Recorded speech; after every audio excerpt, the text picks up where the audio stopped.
Me rebalancin e ri buxhetor, pushteti përsëri shkurton parat të parashikuara për mbrojtje, deklaroi kryetari i Komisionit për Mbrojtje të LSDM-s, Maksim Dimitrievski. Ai shtoi se në mbrojtje dhe ushtri në vazhdimsi ndodhin pastrime masovike të kuadrove dhe të motivuara shpeshherë politikisht.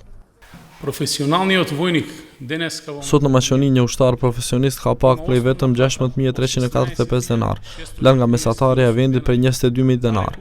Pushteti kriminal profesionistëve të ARM-s ende nuk ka paguar as menditjet e muajit prill.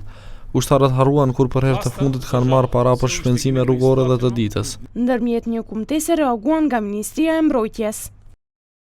Ministria e Mbrojtjes funksionon pa kurrfar pengesash apo problemesh me mjetet që janë destinuar për mbrojtje. Kjo arrihet nëpërmjet planifikimit të mirë të mjeteve në dispozicion dhe me shpenzim efikas dhe ekonomik të pjesës së buxhetit të destinuar për mbrojtje, diçka që për lidhjen social-demokrat është e paimagjinueshme. Kryetari i Komisionit për Transport dhe Lidhje Bllagoj Boçfarski deklaroi se Maqedonia ka humbur rreth 100 milion euro mjete të pakthyeshme nga Bashkimi Evropian, të cilat kanë mundur të shfrytëzohen për projekte infrastrukturore, e kurudha, usjellës e kanalizime.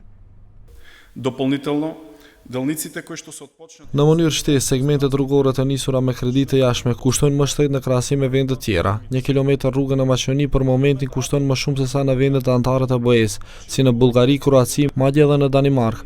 Në Bullgari çmimi për 1 kilometër autostradë është rreth 2 milion euro, ndërsa në Maqoni sipas llogarive të para kushton rreth 7 milion euro. Ndërmjet një kumtese reaguan nga VMRO-DPMNE.